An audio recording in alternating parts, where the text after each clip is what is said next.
And so, the first question is from Andy Atfield. Is there a microphone near Andy? Is that Andy over there? Good. I need to say before you speak, and this is for everybody else's benefit, please speak directly into the microphone so that everybody can hear you nice and clearly. And when you've finished answering your question, hand it back to the person who you took it from so they can move on to the next thing. Okay, Andy, take it away. Hi, good evening. I think I was invited to say a little bit about myself in terms of where I live and oh, please, how long I've been there. It would be good if you could get on with the question, okay, really. All right. Really, not to be rude, but we need to get on with the question. Okay, all right. Thank you. The instructions are obviously wrong then. Yeah, they are.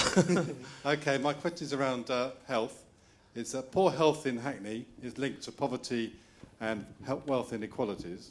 For example, obesity, poor mental health, and smoking-related illnesses. What are the panel's main concerns about this? Do they think it's getting worse? And what will they do to change this? Okay, it was an excellent question. I'm going to throw that one straight over to the Mayor. Right, okay. Well, the good news is that health is actually improving in the borough overall.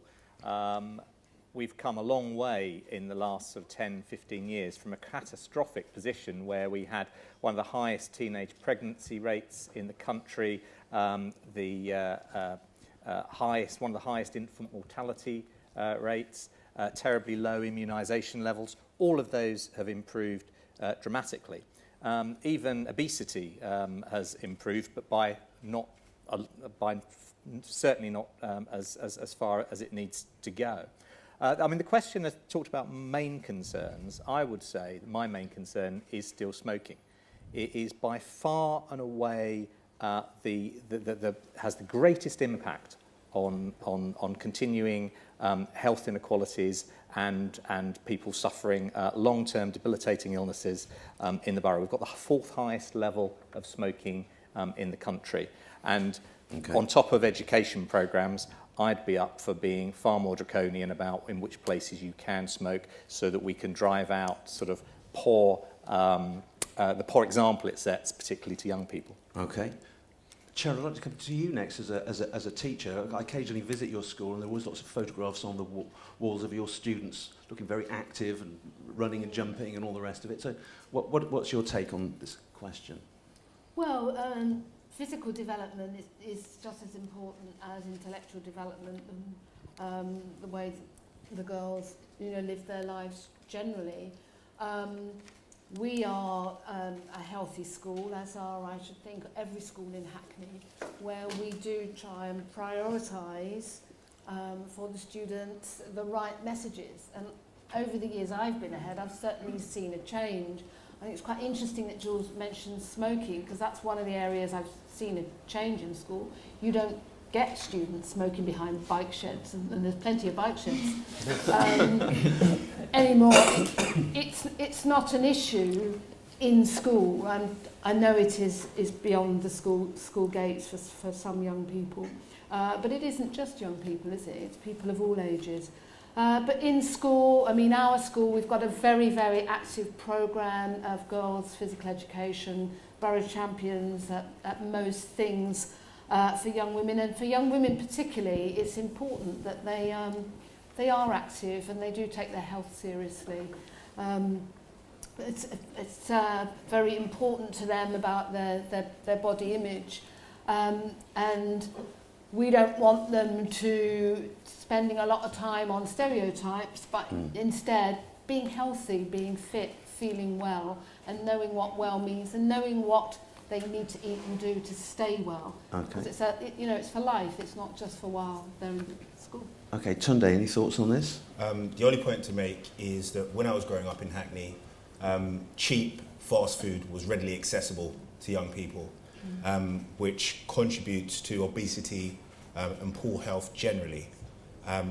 The reason that is a big issue is that those who cannot afford to buy proper and nutritious food consequently will opt for chicken in a box.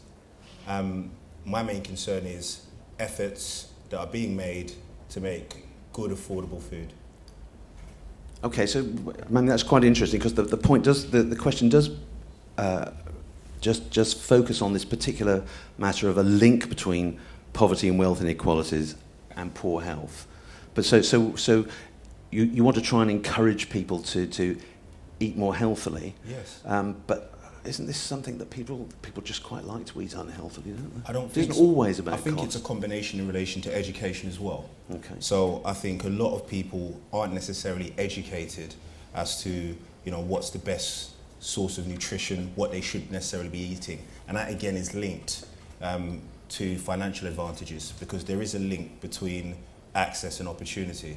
So knowledge, as well as being in a position to actually buy the foods that you know are good for you. Okay, thank you very much. Melissa. Perhaps quickly, just following on from Tunde's point about food, I mean, some of the young people we were working with, they actually spoke positively about some of the changes that we're seeing in Hackney in terms of access to healthy foods like juice bars and organic shops. Bearing in mind, though, that the income inequalities make it difficult to purchase too much in those places. But in general, what I'll focus on actually is mental health. This is something that's becoming an issue for the young people we were working with, but we're also seeing it in other parts of London as well, where we're seeing these processes of rapid urban change. To be evicted is not good for your state of anxiety or your stress levels. One of the young people we were working with, for example, had to move home 3 times in 1 year. So these are the kind of issues that young people are having to grapple with increasing levels of housing insecurity. The feeling of not belonging in a place can also affect your sense of well-being as well. So I think there are particular issues that we're seeing which could express themselves in later development for these young people as well, not to mention how they concentrate at school or access to healthcare if they're having to move as well. Okay. So finally, Robbie, you're a food writer and you know about housing, so you're well equipped to address this question. Yeah, and actually my real experience here is actually with working for a debt charity. I know how much being in debt has an impact on kind of parents' lives. We know that 70% of our clients at Step Change suffer from mental health issues as a result of the pressure from creditors, from even the councils collecting council tax arrears. And actually, that kind of pressure can really affect your mental health, in turn your physical health. People stop looking after themselves so much when they're stressed and not sleeping. So it is kind of connected to that kind of general poverty picture. Okay, thank you very much. Andy, so can we go back to you? I mean, you ask at the end of your question, you know, what would the panelists do to try and change the situation as it stands? I mean, do you have any particular views on that, and what have you thought of what you heard from the panelists? Yeah, well, I was very encouraged by much of what I heard, but I think a key thing, I work in a public health capacity, and health behaviours are very much driven both by levels of income and the expectations that come from that income. And, I think Robbie's point about debt is a very pertinent one, but also about inequalities themselves can generate poor health. And I think that's a kind of spirit level argument in shorthand. Okay. I think that's quite a key bit, because and I'm sure this will be picked up in other questions, is that, you know, having lived here for nearly 30 odd years, you can talk about levels of general health and average health, but also you're now talking about some quite severe differences which will be reflected within wards and within parts of Hackney in terms of life expectancy. Okay, thank you very much now.